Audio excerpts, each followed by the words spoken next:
나도 좋아, 나도 좋아. 네. 자, 오늘 지금 이 공간은 예전에는 수상경찰서가 있었던 곳입니다. 일본에. 근데 얘들아, 너무한 거 아니니? 끝났다고 하니까 너무 좋아하는 거 아니야? 네.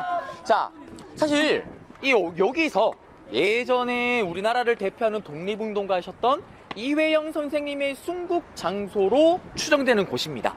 근데 사실은 우리가 어제 갔었던 여순 감옥에서도 이회영 선생님이 순국하셨다라고 또 추정하기도 해요. 근데 아직 정확하게 어딘지는 알 수 없게 하지만 이곳이 아니면 여순 감옥이다라는 거. 그러면 이제 이회영 선생님이 어떤 분인지를 알아야 되는데, 이회영 선생님이 본격적으로 이제 항일운동을 시작하신 거는 우리가 어제 만났던 그 을산늑약이 체결되자 암살단이 만들어져. 이완용을 비롯한 나라를 갖다 판 애들을 죽여버리겠다. 그 암살단이 만들어질 때 이회영 선생님이 뒤에서 자금을 대줍니다. 그리고 이회영 선생님이 가장 큰 활약을 했던 건 언제냐?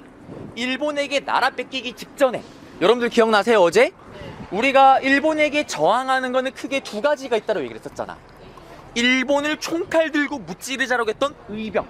한쪽은 모든 것은 나의 탓이오, 우리가 모자라기 때문에 그렇다, 실력을 키우자. 애국 계몽 운동. 한마디로 학교도 만들고 교육을 해서 똑똑해지고 공장도 만들고 건물도 만들어서 힘을 키워서 일본을 덜어내자. 이 이회영 선생님이 처음에는 이 애국 계몽 운동을 하세요. 그래서 신민회라는 단체를 만드는데 대박입니다. 어떤 대박이냐면, 신민회를 만들면서 이회영 선생님이 정말 큰 생각을 해. 곧 나라를 뺏길 것 같다. 그러면 나라를 뺏겼을 때 그 다음을 생각해야 된다. 그러면서 외국에 해외 독립운동 기지를 만들어요. 한인 마을을 만듭니다. 만주에다가. 그게 서간도에 만들었던 삼원보라는 마을인데, 근데 얘들아, 한인 마을을 만들려면 뭐가 필요하겠니 얘들아? 중국인도 필요하겠지만 제일 중요한 거, 그렇지, 돈이지. 사실은 이회영 선생님은 육형제였어. 그 육형제가 서울에 있는 땅을 다 갖다 팝니다. 그 돈이 얼마냐면 당시의 돈으로 40만 원 정도로 추정을 하는데 오늘날 시세로 바꾸게 되면 600억이야 600억 최소.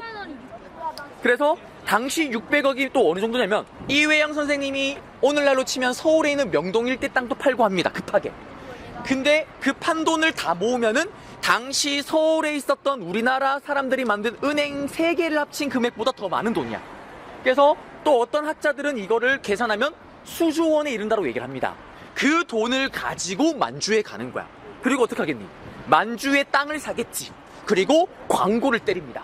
한인 동포 여러분들, 한반도 힘들죠. 이곳으로 오세요. 그러면 뭐가 만들어지겠니 얘들아? 한인 마을이 만들어지는 거야. 자, 우리는 이걸 알아야 돼. 이회영 선생님이 하셨던 정말 큰 역할이 뭐냐면, 향후 우리가 독립운동을 할 수 있는 기반 뿌리를 만드신 거야. 여러분들, 미국에서 우리나라 사람들이 제일 살기 좋은 도시가 어디라고 얘기를 하니? 우리 집? 미국에 있어 집이? LA라고 했잖아. LA가 왜 살기 좋다고 얘기를 해? 한인타운이 많이 있으니까. 같은 사람들이, 같은 민족들이 모여서면 힘이 세집니다. 자, 그럼 봐봐. 한인 마을을 만들었어. 맞지? 한인들이 모여들 거 아니야, 우리나라 동포 사람들이. 그러면 자연스럽게 한인 마을이 만들어지고, 이회영 선생님이 한인 마을이 만들어진 사람들을 바탕으로 독립운동 단체를 만듭니다. 그게 경학사 부민단이란 단체야. 그럼 봐, 단체를 만들었어. 그 다음에 뭘 하겠니? 그 단체에 소속된 여러분들 같은 귀여운 아이들이 다닐 수 있는 학교를 만듭니다. 그러면 그 학교를 졸업한 여러분들이 다 뭐가 되겠니?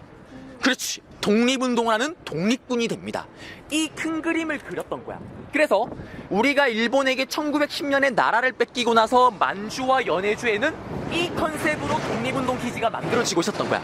한인 마을이 만들어지고 한인 단체가 만들어지고 그 단체에 있는 아이들이 다닐 수 있는 학교가 만들어지고, 그리고 그 아이들이 크면 독립운동에 나가는 거야.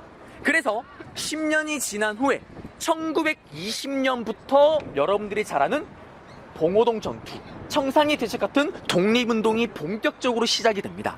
10년 동안 우리가 만주와 연해주에서 독립운동을 준비하고 있었던 거야. 그 기반을 닦았던 분이 바로 이회영 선생님과 그의 형제들입니다. 총 6형제. 자, 그러면 이회영 선생님 그 다음에 또 어떤 일을 하냐? 일본에게 나라 뺏기고 나서 몇 년 후에 다시 한반도로 들어오세요. 왜? 당시 쫓겨난 황제였던 고종 황제를 망명시키려고, 중국으로 데리고 오려고. 그렇지만 고종 황제가 죽으면서 실패로 끝납니다. 그리고 우리가 일본에게 나라를 뺏긴 지 9년이 됐을 때 여러분들이 들어봤던 3.1운동이 일어나요. 1919년에 3.1운동이 일어났는데, 여러분들 3.1운동은 200만 명의 우리 민중들이 함께 움직인 대규모 민족운동입니다. 3.1운동이 일어났던 가장 큰 이유는 뭐겠니? 일본이 10년 동안 우리를 괴롭혔던 거야. 그 참았던 분노가 드디어 터진 거지. 그렇지만 다들 아시는 것처럼 3.1운동은 결국 실패로 끝납니다. 그래서 선생님이 이렇게 강연을 많이 하다 보면 이런 질문을 많이 받아. 선생님, 3.1운동이 1919년에 일어났는데 우리는 광복을 1945년에 하는데요? 그러면 3.1운동이 아무런 의미가 없는 거 아니에요? 라고 물어봐. 그래서 선생님은 시험에는 3.1운동의 의의를 이거라고 얘기를 하지 않지만 나는 이게 제일 중요한 의의라고 생각을 합니다. 뭐냐? 얘들아, 우리 지금 러시아랑 우크라이나랑 전쟁하는 거 알고 있지? 들어서 알고 있잖아, 맞지? 근데 처음에는 막 관심을 가져. 뉴스에도 맨날 나왔잖아. 지금 뉴스에 나오니? 안 나오지. 관심이 없어. 왜 관심이 없니? 냉정하게 말하면. 그렇지. 쥐들 일이잖아. 우리나라 일이 아니잖아. 이게 무슨 말이냐? 봐봐. 냉정하게 말하면 우리는 벌써 일본에게 나라 뺏긴 지가 10년이 지났어. 이미 다른 나라 입장에서는 야, 저기 원래 일본 거 아니었어? 이런 일이 벌어집니다. 근데 한반도에는 200만 명이 대한독립 만세를 외친단 말이야. 그러면서 전 세계 사람들이 알게 되는 거지. 여기에 있는 사람들은 원래 자신들의 나라가 있었고 독립을 원하고 있구나. 우리의 독립의지를 전 세계로 알리게 된 게 바로 3.1운동입니다. 그리고 이 3.1운동의 영향으로 여러분들이 아는 상하이의 임시정부가 만들어지는 겁니다. 왜? 3.1운동 때 제대로 된 조직이나 정부가 있었으면 더 효율적으로 만세운동을 했을 텐데 아깝다 라는 그 아쉬움 속에 드디어 상하이의 임시정부가 만들어집니다. 이때 이회영 선생님도 함께 하셔요. 근데 이회영 선생님 여기서 나옵니다. 왜? 임시정부가 뭐였는데 사실은 안타깝게도 자기들끼리 싸워요. 왜? 야, 외교로서 독립을 하자. 아니다. 총칼 들고 싸우고 독립을 한번 해보자. 아니다. 실력을 키워서 독립을 해보자. 아니다. 내부 분열이 벌어집니다. 그 싸우는 모습에 이회영 선생님이 한마디로 짜증이 난 거야. 지금 이렇게 싸워서 언제 독립을 하냐? 뛰쳐나옵니다. 그러면서 북경에서 독립운동을 또 새롭게 준비를 하세요. 그때 준비한 게 뭐냐면 김원봉 선생님의 의열단처럼, 김구 선생님의 한인애국단처럼 의열단체를 만드는 거야. 그때 만든 조직이 바로 흑색공포단입니다. 그러면서 실제로 이 중국 지역에 있던 친일파나 일본인 고위 간부, 일본이 만든 식민통치기구를 폭탄을 던져서 폭발을 시킵니다. 그런데 계속 일본이 상황이 자꾸 우리 쪽에 독립운동하기가 안 좋아지니까, 중국 지역에서 독립운동이 어려워지니까 이회영 선생님이 다시 만주로 돌아가서 독립운동을 하려고 합니다. 근데 만주로 돌아가기 위해서 북경에서 이곳 대련에 왔다가 이곳에서 친일파의 일본의 신고로 인해서 여기서 잡히게 되는 겁니다.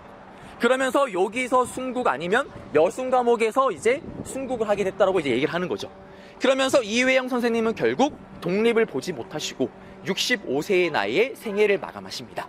그리고 더 슬픈 이야기는 뭐냐면 아까 얘기했잖아. 600억대의 재산을 가지고 계신 분들이 6형제가 그 중에 3분이 굶주립니다. 심지어 이회영 선생님 돈이 없어. 그래서 3끼 중에 한 끼만 먹어도 그날 운이 정말 좋은 거다라고 얘기를 합니다. 근데 이거는 이회영 선생님뿐만 아니라 독립운동가들이 다 그래요. 실제로 임시정부의 기록을 보게 되면 어떤 기록이냐면 너무 배고파. 그럼 어떻게 하냐? 중국인들이 버린 음식 쓰레기 봉투를 꺼냅니다. 거기에서 배추를 꺼내서 물을 씻어서 그걸 가지고 국을 끓여 먹으면서 독립운동을 했다고 얘기를 합니다. 그리고 이회영 선생님의 형제 중에 한 분은 600억대의 재산가였는데 독립운동에 돈을 다 쓰시고 굶어서 돌아가셔요. 굶어서. 그리고 그 형제들 중에 전부 다 독립운동을 붙잡히거나 아니면은 행방불명 되거나, 행방불명도 사실상 일본인에게 죽었다라고 추정을 합니다. 결국 그 중에 5형제, 마지막 이회영 선생님이 3번째 남자였고 동생이었던 5형제였던 이시영만이 유일하게 광복 후에 국내로 돌아옵니다. 그러면서 우리나라의 초대 부통령이 되시죠. 그래서 이시영 선생님이 어떻게 보면 대한제국 시기 때, 그 다음에 상하 임시정부 시기, 그리고 광복이 이후 대한민국 세 개의 정부에서 전부 다 관직을 역임한 거의 유일한 인물이다라는 거. 그래서 이회영을 비롯한 그 형제들 우리가 다 기억을 해야 되고, 이렇게 힘들게 독립운동을 했다라는 거 여러분들이 또 기억했으면 좋겠습니다. 네, 그래서 여기서 강의 마치도록 하겠습니다. 네.